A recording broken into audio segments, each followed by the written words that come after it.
Hello नमस्कार सत श्री अकाल अस्सलाम वालेकुम। कैसे हैं जनाब? तो आइए आपको भारत की शेरनी से मिलवाता हूं Patel Gehlot. I don't know I am pronouncing the name right और रॉन्ग, तो मैं इनका संबोधन मिस गहलोत करके करूंगा, जो फर्स्ट सेक्रेटरी हैं Indian permanent mission in United nation में, यूएनएचआरसी में। आपसे कुछ दिन पहले मैंने आपको वीडियो दिखाया था जब स्विस डिप्लोमेट भारत को ह्यूमन राइट्स के बारे में नसीहत दे रहा था, तो हमारे रिप्रेजेंटेटिव क्षितिज त्यागी जी ने कैसे उसके परकच्छे उड़ाए थे, याद है ना? इन यंग लोगों को सलाम है, ये मेहनत करके यहां तक पहुंचे हैं और भारत का झंडा बुलंद कर रहे हैं। तो देखिए कि पाकिस्तान के प्राइम मिनिस्टर के कैसे जो वो बकवास करके अपनी जाबाजी के किस्से सुना के गया है यूएन के पटल पर खड़े होके। और एक बड़ी अजीब चीज देखी मैंने, यूनिवर्सिटी के भाषणों की तरह वहां का प्राइम मिनिस्टर यूनाइटेड नेशन में नारेबाजी करने के लिए भी आदमी लेके आता है। यस, आपने ये दुनिया के में कहीं किसी देश के डिप्लोमेट को नहीं देखा होगा कि जिसका head of state United nation में स्पीच दे रहा है और नारेबाजी लगाने के लिए अपने देश से लोग लेके आया है। इस तरह का, इस मानसिकता का देश है ये। तो चलिए थोड़ा सा अंश सुन लेते हैं पाकिस्तान के प्राइम मिनिस्टर जाबाजी का किस्सा सुनाते हुए शहबाज का। उसमें मैं आप लोगों को थोड़ा सा हिंदी में अनुवाद करके बताऊंगा, लेकिन जो मिस गहलोत बोली हैं उसमें मैं हिंदी का ट्रांसलेशन आई एम सॉरी नहीं कर पाऊंगा, क्योंकि जो उनका तरीका है, जो लहजा है, जो उन्होंने अल्फाज इस्तेमाल किए हैं, उसमें अगर मैं हिंदी का ट्रांसलेशन अपना इंट्रोड्यूस करूंगा या इंटरजेक्ट करूंगा तो ये देश के साथ भी, उनके शब्दों के साथ भी बेईमानी होगी। तो चलिए देखते हैं शहबाज के परकच्छे हमारी मिस गहलोत ने, शेरनी ऑफ इंडिया ने कैसे उड़ाए। When in May this year, my country confronted unprovoked aggression from our eastern front, the enemy came shrouded in arrogance. We sent them back in humiliation, delivering our bloody nose. जी हां, तो साहब इन्होंने बताया कि मई में जब हमारे ऊपर अनप्रोवोक्ड अटैक हो गया तो किस तरीके से हमारा दुश्मन बड़े घमंड के साथ आया था और हमने उसको बेइज्जत करके भेजा। अच्छा, इसको टेबल पीटने की बहुत आदत है। We will be better off than not borrowing loan and standing on our own feet, working hard, tirelessly, blood and sweat, and we will inshallah make Pakistan a great country inshallah. इसने अपनी पूरी speech में 3-4 जगह table PT है। आगे चलते हैं। Our valiant armed forces under the stellar leadership of Field Marshal Syed Asim Munir mounted an operation of stunning professionalism, bravery and acumen. जी हां, तो जब हमारे ऊपर अटैक हुआ तो हमारी फोर्सेस ने और आसिम मुनीर ने एक बहुत ही घातक, बहुत ही विशाल हमले की कार्रवाई करी भारत के ऊपर। Repulsing the enemy's attack under Air Chief Marshal Zahir Babar Sidhu, our falcons took flight and etched their answer across the skies. Our falcons took flight। ये फैल्कन क्यों वर्ड इस्तेमाल कर रहा है? आप लोगों को बात बता दूं कि जो F-16 हैं वो फाइटिंग फैल्कन कहलाते हैं। तो अमेरिका को खुश करने के लिए ये बता रहा है आर फैल्कन्स टुक फ्लाइट। आगे चलिए। Resulting in 7 of the Indian jets turned to scrap and dust. जी हां, 7 हमने इंडियन जेट्स को मार गिराया। अच्छा, कल तक ये 6 थे, शायद इनको सोशल मीडिया से 7वें का भी एविडेंस मिल गया हो, क्योंकि it is all over social media, इनको मिल गया हो तो ये कह रहे हैं कि अब वो 7 हो गए। अब आप देखिएगा वो बात कि ये एक ऐसा देश है जो यूनाइटेड नेशन में भी ताली बजाने के लिए लोग भाड़े पर लेके आता है। सुनिए। Had he not intervened timely and decisively, यहां पर चमचागिरी शुरू हो रही है डोनाल्ड ट्रंप की। हैड ही नॉट इंटरवीन, जाहिर बात है स्पीच लंबी थी, मैं कम करके दिखा रहा हूं। यहां ये डोनाल्ड ट्रंप के बारे में बोल रहे हैं। the consequences of a full-fledged war would have been catastrophic. Who would have lived to tell what happened? जी हां, अब देखिए इसको जाहिल को ये नहीं पता, ये कह रहा है कि अगर डोनाल्ड ट्रंप इंटरफियर ना करते तो फिर कोई अब किस्सा जंग का सुनाने के लिए बचता ही ना।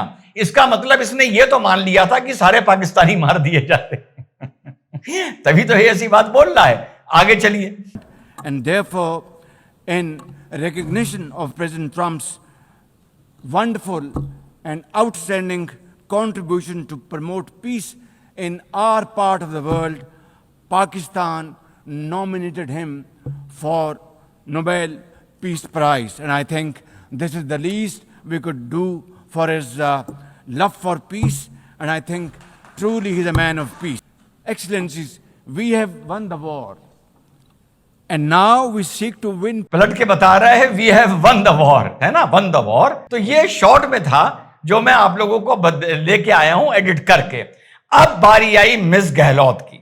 अब मिस गहलोत जो बोली वहां पर मैं इस तरह से इसको ट्रांसलेट करके नहीं बताऊंगा क्योंकि वो मजा खराब हो जाएगा। उनके शब्द उन्हीं को मुबारक, उन्हीं के मुंह से अच्छे लग रहे हैं। तो सुनते हैं मिस गहलोत ने कैसे धज्जियां उड़ाई। और एक बात लेकिन उन्होंने बड़ी मजेदार बोली। क्या बोला कि भैया अगर टूटे हुए मकान और तबाह हुई एयरबेसेस तुम्हारे हिसाब से विक्ट्री हैं तो तुम खुश होते रहो, तुम्हें विक्ट्री मुबारक। सुनिए। This assembly witnessed absurd theatrics in the morning from the Prime Minister of Pakistan, who once again glorified terrorism that is so central to their foreign policy. However, no degree of drama and no level of lies can conceal the facts. This is the very same Pakistan which, at the UN Security Council on 25th April 2025, shielded the Resistance Front, a Pakistani-sponsored terror outfit, from the responsibility of carrying out the barbaric massacre of tourists in the Indian Union territory of Jammu and Kashmir. Mr. President, a country long steeped in the tradition of deploying and exporting terrorism has no shame in advancing the most ludicrous narratives to that end.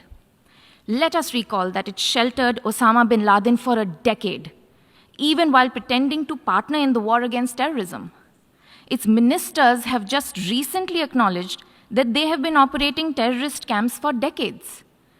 It should come as no surprise that once again this duplicity continues, this time at the level of its prime minister. A picture speaks 1,000 words, and we saw many pictures of terrorists slain in Bahawalpur and Muridke terror complexes by Indian forces during Operation Sindoor.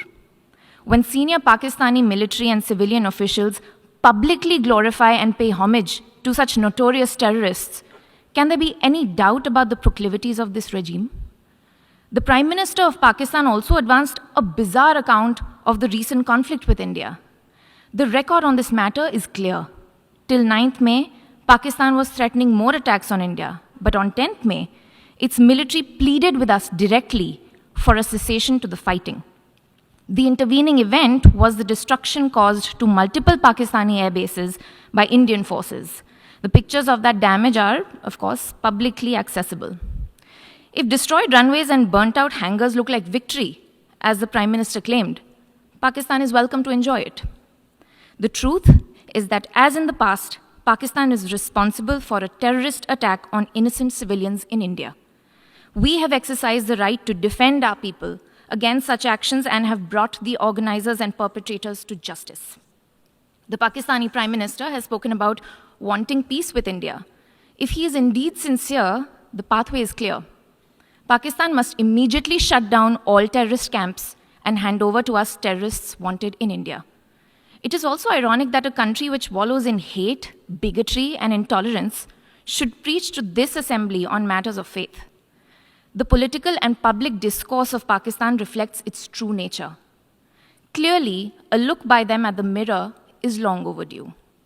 Mr. President, India and Pakistan have long agreed that any outstanding issue between them will be addressed bilaterally. There is no room for any third party in that regard. This is our long-standing national position. Where terrorism is concerned, we are making it clear that there will be no distinction between the terrorists and their sponsors. Both will be held accountable.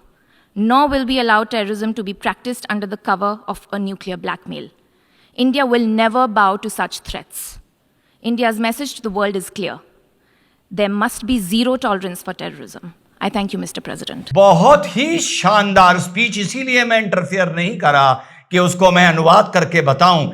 एक चीज मुझे अब बहुत सुकून दे रही है, चाहे तुम सऊदीया के साथ कोई अपना मिलिट्री पैक्ट कर लो, चाहे तुम व्हाइट हाउस में जाकर खाना खा लो, भारत का स्टैंड अब पाकिस्तान के लिए नहीं बदल रहा है।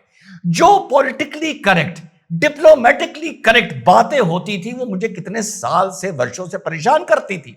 जब मैं बोलता था तो कुछ ज्ञानी आ जाते थे, बच्चे जो कभी कभी आ जाते हैं, 1-2 दिन पहले भी वीडियोस में आ गए थे मुझे समझाने के लिए कि रिजवान तुम ये समझते नहीं हो, ये डिप्लोमेसी का और ये पॉलिटिकल का और जियो पॉलिटिक्स का तरीका ऐसा होता है। तो कम से कम रिजवान इस बात से खुश है, चाहे क्रिकेट मैच हो, चाहे यूनाइटेड नेशन हो, diplomatically correct, geopolitically correct, politically correct, लीपा पोती, dear neighbour, we will sort it out वगैरह वगैरह, we both should live in peace, इस तरह की बातें खत्म हो गई हैं।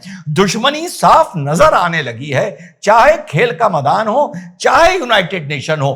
दूसरी तरफ से भी अगर दुश्मनी नजर आए तो मैं उसका भी स्वागत और खैर मकदम करता हूं, वेलकम करता हूं।